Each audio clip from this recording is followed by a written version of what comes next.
Mas Inung, tadi saya baru menyampaikan fase pertama. Ya. Fase 0 sampai 7 tahun. Yaitu fase tanam. Anak itu akan tumbuh bersama dengan lingkungannya. Ya. Jadi dia menjadi pribadi yang 80% dipengaruhi oleh lingkungannya di mana dia berada. 20% adalah bahan dasar dari anak itu. Mungkin anak lahir, kalau kita analogikan, dia mungkin bata, dia mungkin batu, dia mungkin intan, dia mungkin kayu, gitu. Tapi bagaimana kita menjadikan intan itu diasah dan cemerlang, atau kita jadikan batu ini semegah Candi Borobudur, atau kita jadikan kayu ini seperti ukiran Jepara yang mahal harganya. Ini bahan dasarnya. Nah, ini seni ya. Yes. Seni dalam mendidik anak itu sama seperti kita berkreasi. Ya. Dari batu biasa menjadi berlian, Yes. dari besi biasa menjadi emas. Yes. Ini tergantung pada masa tanam usia 0 sampai dengan 7 tahun. Yes, Nah, ini betul penting ya. sekali. Nah, pada masa ini adalah masa pembangunan pribadi. Yes. Cikal bakal anak itu ada 20%. Yang 80% adalah bagaimana ibu ini menumbuhkannya. Mungkin bisa saya analogikan begini. Mas Inung tahu elang? Ya, tahu. Elang itu raja angkasa. Itu hewan favorit saya. Wih, Masya Allah. Karena kepemimpinannya Luar benar-benar biasa. berwibawa sekali kan, elang Oke. itu. Kalau di bumi itu kan raja hutan itu kan macan Singa. atau singa ya, Iya. harimau atau singa begitu ya. Dan Mas Inung tahu beberapa quote saya, beberapa status saya kan gambarnya macan. Iya. Karena saya itu sangat terkagum-kagum dengan macan yang diem tapi begitu bergerak, gesit gitu ya. Leadership dari macan ini tadi ya. Ya, oke. Nah, kalau di angkasa, raja angkasa itu adalah elang. Nah, oke. Bicara tentang yang namanya elang, ya. Elang itu adalah raja angkasa.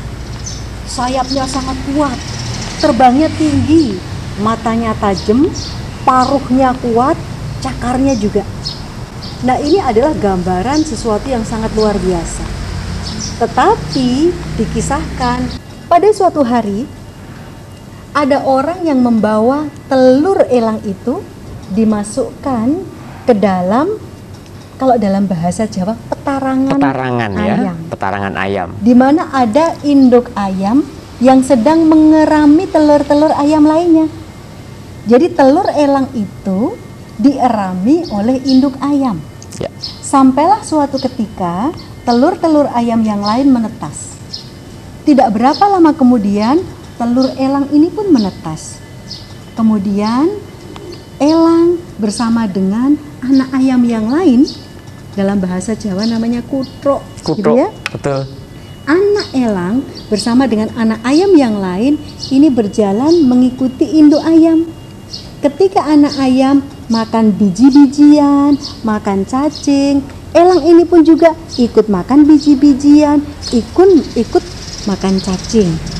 Ketika anak-anak ayam berlarian ke sana kemari bersama dengan induknya, elang ini pun berlarian ke sana kemari bersama dengan induknya. Ini yang saya katakan bahwa anak terlahir sebagai anak ayam atau sebagai anak elang. Ya. Tetapi ketika elang ini dibesarkan di lingkungan ayam, maka dia akan menjadi elang yang tidak terbang, tetapi elang yang berlarian di tanah, mematok biji-bijian, kemudian makan cacing. Perilakunya seperti ayam. Iya. Nah, bagaimana? Apakah kemudian telur ini karena dierami oleh induk ayam, kemudian lahir sebagai ayam? Tidak. Apakah seseorang yang sebenarnya dia itu besi, kemudian dierami oleh kayu menjadi kayu? Tidak juga. Nah, lingkungan cara membesarkan ini yang 80%. Mempengaruhi ya. Iya. Makanya walaupun wujudnya elang, dia akan berlarian di atas tanah karena dia dididik oleh lingkungan ayam. Dia tidak sadar bahwa dia seorang elang yang bisa terbang. Iya, oke. Kok seekor? Kalian.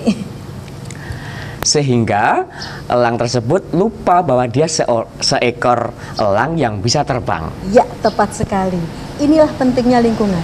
Maka kemudian induk ayam akan mengatakan begini, "Nah, engkau berbeda dengan saudara-saudaramu yang ayam, karena sesungguhnya engkau adalah elang.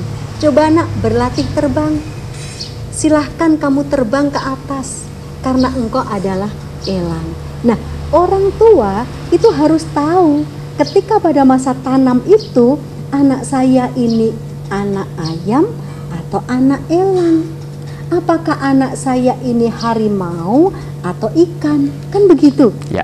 Nah, kadang-kadang orang tua tidak mengetahui hal tersebut. Dan mungkin juga tidak menyadari ya Bunda ya, kalau Yes. anaknya ini bisa hebat, karena semua anak ini adalah basically-nya adalah hebat dan jenius. Oke, betul sekali. Setiap anak itu hebat dan jenius.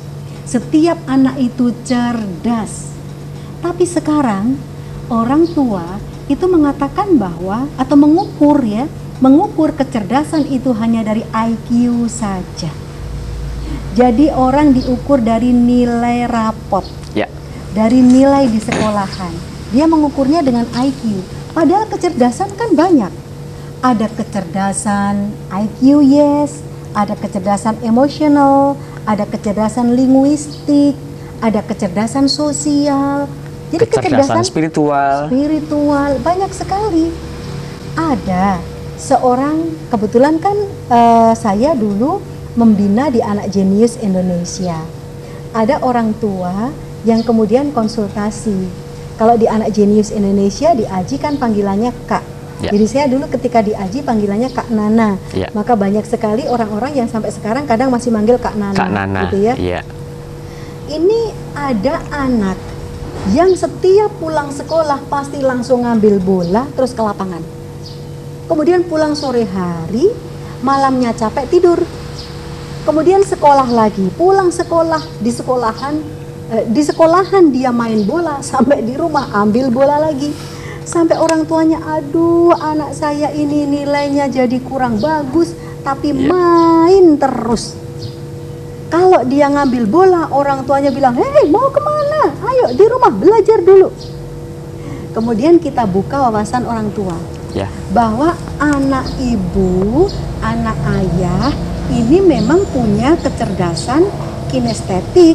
Dia bergerak, dia main bola. Nah, sebelum itu, ini menarik. Kita sudah masuk ke materi kecerdasan kinestetik. Sebelum masuk ke dalam kecerdasan kinestetik, kita bertanya dulu, apa sih kecerdasan kinestetik itu? Oke, baik. Jadi kecerdasan itu ada kecerdasan pikiran, kecerdasan emosional, ada kecerdasan yang seperti otaknya itu di tangan, otaknya itu seperti di kaki, gitu. Ronaldo itu otaknya seperti di kaki, ya kan? Taufik Hidayat itu kecerdasannya seperti otaknya di tangan, gitu kan? Atau kemarin itu ada Markus, gitu ya. Dia bahkan ganti raket itu pada saat bermain, dia bermain begitu, dia ambil raket gitu. Kok bisa ya? Karena memang sepertinya seakan-akan otaknya itu ada di tangan, ada di kaki. Gitu. Jangan samakan setiap orang dengan ukuran bahwa yang namanya kecerdasan itu hanya di pikiran. Taufik Hidayat dalam sebuah acara televisi mengatakan bahwa nilai matematika, bahasa Inggris, fisika itu merah. Tetapi di rumahnya terpajang banyak piagam, medali, trofi kejuaraan tingkat dunia. Jangan dinilai seseorang itu dari nilai rapotnya, tapi dari kecerdasan yang dia miliki itu apa. Nah, begitu pula dengan Deddy Corbuzier. Deddy Yes. Corbuzier pun juga begitu kan? Yes. Waktu di sekolah dia tidak berprestasi amat, Iya. tetapi sekarang luar biasa. Ya, betul. Jadi seseorang memang dilahirkan dengan kecerdasan masing-masing, khas dan unik. Nah, orang tua harus bisa melihat anakku ini di mana. Seperti orang tua yang berkonsultasi di Aji tadi, kemudian kita arahkan anak akhirnya disekolahkan di Salatiga, di sebuah sekolahan yang ada sepak bolanya. Dia difasilitasi untuk bermain sepak bola dengan pinter, dengan lebih baik, dengan teknik yang lebih bagus. Bagaimana pelajaran sekolahnya? Menyesuaikan sepak bolanya, gitu. Saya juga mempunyai tetangga, sahabat cukup dekat yang dia itu adalah seorang petenis meja. Sejak remaja dia sudah sampai ke Tiongkok, sudah sampai ke India, sudah bertanding di mana-mana. Dia sekolahnya ya di pelatnas, dia bersama dengan teman-teman olahragawan. Pengetahuan di sekolah pada umumnya mendampingi kecerdasan di masing-masing bidang olahraganya. Jadi bukan kemudian dia ukurannya sekolah itu belajar, kalau dia pegang bola bermain. Bukan, pegang bola itu belajar juga, jadi bukan bermain. So, orang tua harus tahu dan menyadari hal tersebut. Ada anak yang setiap belajar ambil kertas, ambil krayon, sambil dia mendengarkan, dia nulis. Kemudian orang tua mengatakan, main aja, gambar terus, ayo belajar. Orang tua lupa bahwa ketika dia menggambar, mewarnai itu belajar. Jangan mengatakan bahwa belajar itu kalau buka buku sejarah, matematika, bahasa Indonesia baru belajar. Kalau menggambar itu bermain, tidak. Bermain itu, menggambar pun itu juga belajar. Jadi orang tua lebih bijak lagi melihat anaknya. Kalau orang tua tahu, ada sebuah kisah teman saya, dia termasuk anak yang pandai, dan di sekolahnya dia punya teman yang jauh lebih pandai lagi dan selalu juara. Sementara ada teman lagi yang biasa-biasa saja, nilainya cuma rata-rata, asal naik kelas, asal mencukupi KKM begitu. Tapi yang terjadi sekarang, juara sekolahnya itu menjadi sekretaris di sebuah kantor kelurahan. Wow. Sementara yang biasa-biasa saja itu menjadi duta seni Indonesia, sudah sampai Cekoslovakia, sampai Ceko, menjadi duta seni Indonesia sudah sampai Ceko di Praha, sudah sampai ke Inggris, sudah sampai ke Amerika. Yang biasa-biasa saja. Kecerdasannya kinestetik, dia pintar menari. Nah, jadi orang tua ketika melihat anak lebih bijak lagi bahwa yang namanya kecerdasan itu bukan hanya IQ, tetapi juga ada kecerdasan berbahasa, kecerdasan linguistik, ada kecerdasan spasial, ada kecerdasan emosional, ada kecerdasan, bahkan kecerdasan interpersonal dan intrapersonal.